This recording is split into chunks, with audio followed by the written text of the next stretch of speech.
Welcome to Nature Calls, conversations from the Hudson Valley. Our team's goal is to present science-based information about gardening and all things nature in New York's Hudson Valley. Hosts Jean and Tim, along with team members Teresa, Linda, and Annie, are master gardener volunteers for New York's Columbia and Greene counties. So if you're interested in gardening or nature, or nuggets of information about what's happening outside your door, settle in.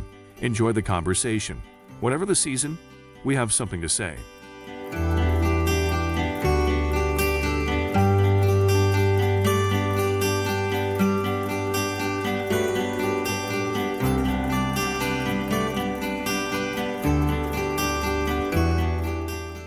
Hello and welcome to Nature Calls, Conversations in the Hudson Valley.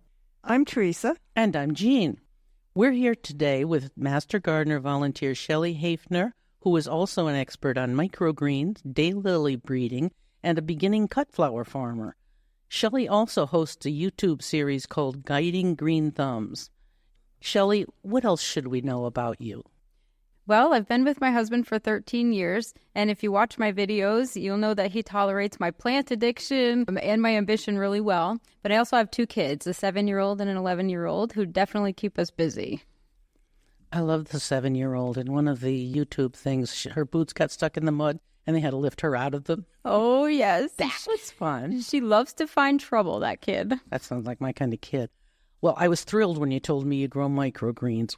We've been keeping an eye out for an expert and didn't know we had one in-house. Yay. How long have you been growing microgreens? Well, I've been growing microgreens for a couple of years, but this year I started growing for profit. I actually joined the Chatham Farmers Market and was really started expanding the varieties of seed that I grew.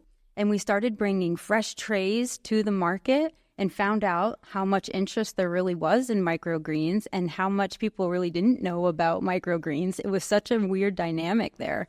But we ended up bringing sort of a microgreen bar where people could just come, pick, choose, cut their own custom mix, and you can't get any more fresh than that. So it really jump-started my love for microgreens and expanding what type of seeds that we did grow. So I'm going to jump in here and steal one of Jean's favorite questions. Can you define microgreens? How is it different from sprouts? Sure. Well, microgreens, you're essentially eating the seedlings of edible plants. So you're basically having the cotyledons come out and you're harvesting them prior to the first set of true leaves. So with sprouts, you're sprouting seed and then you're eating sort of the radicals, which are the roots, the sprouts, and you're not really giving them a lot of light. You're eating very immature cotyledons. So the growth time for sprouts is generally like 3 to 5 days, whereas microgreens, you're growing from between like 7 to 21 days. Wow. Can anybody grow them? Is it easy to start like a project with kids? It's awesome for kids. And I'll tell you, there are certain varieties that are very easy to grow and they're fast growing. So with kids, you know, they have to see something immediate. You have to keep their attention going. This is very hands-on to sow. You sow densely, so you don't have to worry about kids properly spacing the seed. The density really is there. You can just let them kind of sprinkle them on. And when they grow, they're sprouting within 2 or 3 days, and every day there's a growth that they can see. So it's so fun, and most people can do it. There's not really a lot of tricks until you get into some of the advanced microgreen varieties. So I would assume you've got to schedule the seeding so that you've got them ready for your farmers markets and your retail. Yep. That's the most difficult part about growing for profit. As a home gardener, if you're just growing them for yourself, it doesn't really matter. You harvest them when they're ready. But to time the individual varieties and to know what type of climate you have in your particular growing space, that is the trickiest part for growing as a business. Do you need any special materials? Is regular soil okay, or do you need something special? Well, I've found that a compost-based potting mix is really the easiest and most forgiving material to use. And you can use any sort of tray that'll hold 2 to 3 inches soil. But if you are growing hydroponically, for example, that's a lot less forgiving, and there's certain microgreens that you can't grow hydroponically, whereas, sprouts, that's how you primarily grow. So the soil is important. You can also grow in vermiculite. You can grow in coconut coir mats or jute mats, hemp mats. There's a lot of different ways to grow. and some are just more forgiving than others, which is why I choose the compost-based soil. It just allows you a little bit more flexibility. So it's more for the texture of the soil than the nutrition, because you don't really need to feed them. You're eating what was in the seed in the first place. Correct. Okay. Correct. So tell me more about the hydroponics. So for hydroponics, it can be challenging for some microgreen varieties, but clover, radish, collards, and kale would all do well. But then the root vegetables, they don't really want the hydroponic constant water. You're growing them for the greens, but the root is essentially drowning. So you have to really know which varieties you can grow, which varieties you can't. I think growing in a soil or a soilless mix is definitely the way to go for a home gardener who's just beginning and who is just trying things out. It's sort of like that beginner 101. That's what we want. Yes, yeah, exactly. Okay. WebMD says that microgreens are supposed to be even healthier than adult plants. Is that right? Are there actual studies? So the interesting thing about microgreens is they've picked up this popularity in the last, 10, 15 years. But there are not a ton of studies done specifically for microgreens. So there is a guy, however, there's an Italian guy, and I know I'm going to butcher his name because I'm really good at that. But his name is Francesco, and I'm just going to spell the last name, Digioia. Feel free to take a stab at that. But anyway, he has actually led a research group in the College of Agricultural Sciences at Penn State University, and he's done this for the last 15 years. So he has quite a few studies done on different aspects of growing microgreens and their health. He is an expert in sustainable vegetable production systems, plant nutrition, soil fertility, vegetable quality, agrobiodiversity, agronomic biofortification. Need I go on? He's a lot smarter than I am. Say that again. Needless to say, he's just brilliant and well-versed in a lot of the things that we would ask as far as nutritional quality of microgreens. But on the Penn State University.edu website, you can find a lot of his studies and they'll come up. But I have to warn you, they're very advanced. And if you ever have trouble sleeping, if you read through them, you will start. And I'm sure that for the common brain, you will help you fall asleep. But he really dives into some of the best answers. However, you really need some education behind reading his studies.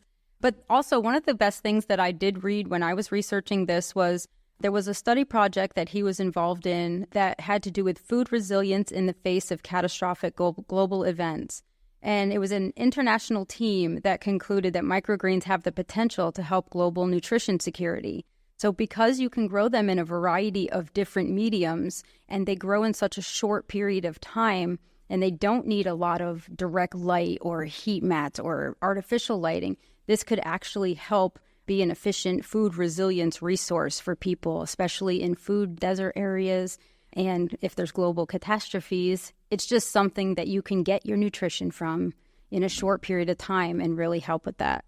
Well, now you've officially scared me to death. Okay, I'm cheap. So I wonder, can you reuse the same soil? You're only using it for a little while with each crop. Or does it matter? Well, you're probably not going to like my answer too much, but there is a remedy. So you can't reuse microgreen soil per se, because when you grow microgreens, you're growing them so dense that the roots kind of mat into the soil. And there's only a 2 to 3 inch layer there. So, but what I've found is that when you are done harvesting the microgreens, you take that excess soil and you can make your own compost pile because there's organic matter and roots left in there. And then you're making, yes, compost, and you can add that and amend your garden beds. You know, that's what we do. We take it and amend our garden beds and our raised beds with that mix because it just helps the soil. So there is a second use for them. Well, that makes my frugal soul happy. So once you have your little leaves and it's time to harvest, how do you actually use the product? You know, you can't cook them, right? I wouldn't recommend cooking them, and I'll give you a little feedback. Microgreens are gorgeous. They are hot pink, they're rainbow colored, they're green, they have different textures, different tastes, and eating them raw is really the best way to eat them. So you don't have to just eat them like you would a salad, although throwing them in the mix makes salads just gorgeous. You can throw them onto a BLT, and doesn't that make it healthy? I mean, that's my way of eating with microgreens. So you can top sandwiches. You can throw a few in soups. You can do many, many things with microgreens. For some microgreens that my kids don't eat, I actually throw them in fruit smoothies. So they're getting a dose of them that way. Sneaky mom. Yep.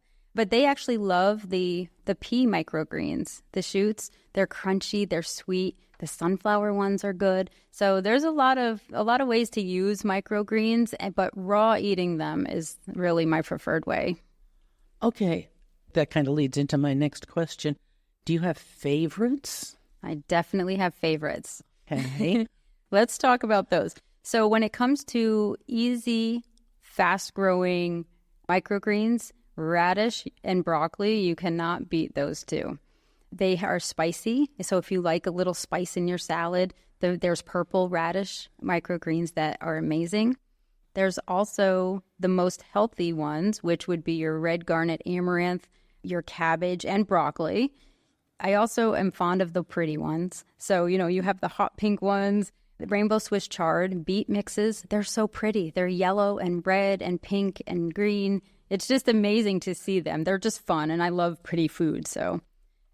I tried one, which I was super excited about, cantaloupe. You would never think to grow cantaloupe seed as microgreens, but guess what? They tasted like. No. Yes, cucumber and cantaloupe. It was the most amazing. I was surprised. They're just the two little round leaves? Oh, they're thick. Yeah. When they come up, they're thick. But the one caveat to those, if you're not a fan of peaches because of the peach fuzz, they do have a little layer of fuzz on the leaves if you grow them a little too long. So if you're not a fan of that little fuzziness, probably wouldn't like them, but they're amazing. I was very shocked. That was actually a fun growing episode there. Now, if we only had video and you could see Shelley's face talking about those, you would want some right now. Right? I'm actually remembering, oh my gosh, maybe I can get a dose of cantaloupe in the winter because you can grow microgreens all year long. And you don't light have requirements. To have... Correct. Awesome. What's the worst one? There are a few mustard microgreens that I'm not a huge fan of. I'm not a fan of having that bitter aftertaste, although there is a market for that, but I'm not a fan of having that bitterness in my mouth afterwards. So the mustards are not really my favorite. So mustard followed by melon might be okay? Mm-hmm. Yeah. So it's time for Tim's famous question. Obviously, you're an optimistic person with all your projects and just by the fact that you're a mom. What can you point to, especially, that gives you hope for the future? Well, I have a favorite quote, and I have it on my website and my Facebook page, and it says, "Happiness is right where you plant it." And I love this because when it comes to our future, we can create our own hope in a lot of different ways. Like as gardeners, we think of planting some physical seeds and then witnessing the wonder of nature, right? From this tiny little seed grows all of this possibility. But on an even larger scale, we can plant seeds of education and wonder within our children's minds and showing them experiences in the garden, discovering the wonder of it all. It empowers them, and in return, it just fuels us. And I feel like that's something that they're going to remember and carry forward and pass on.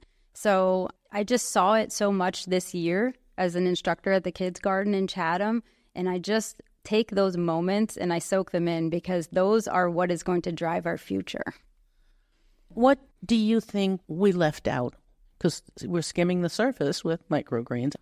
Is there anything else you want to tell us about?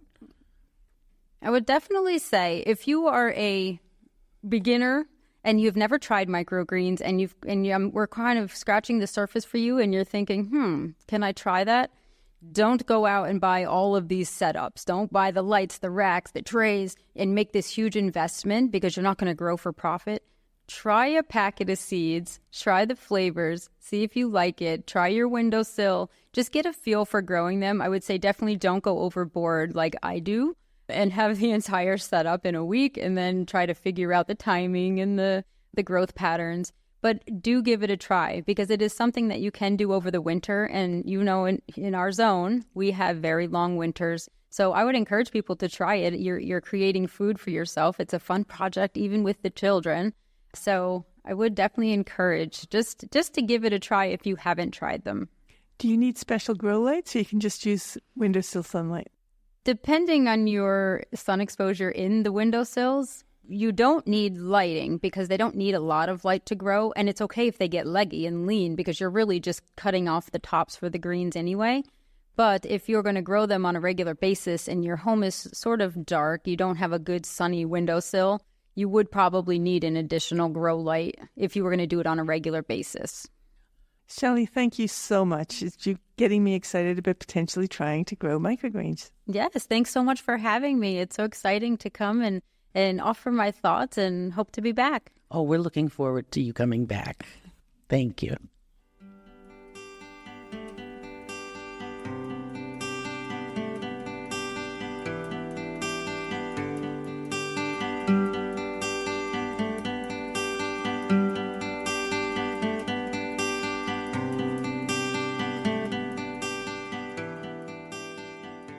That concludes another episode of Nature Calls, Conversations from the Hudson Valley. We would like to thank Sandra Powers. and Devin Connolly from Cornell Cooperative Extension of Columbia and Greene Counties for production support. And a special thank you to our listeners for joining us on this episode of Nature Calls, Conversations from the Hudson Valley. You can find links to any of the topics mentioned in this episode at our website at ccecolumbiagreen.org. Comments and suggestions for future topics may be directed to us at columbiagreenmgb@cornell.edu or on the CCE Master Gardener Volunteers of Columbia and Greene Counties Facebook page. For more information about Cornell Cooperative Extension of Columbia and Greene Counties, visit our website at ccecolumbiagreen.org or visit us in Hudson or in Acre. Cornell Cooperative Extension provides equal programming and employment opportunities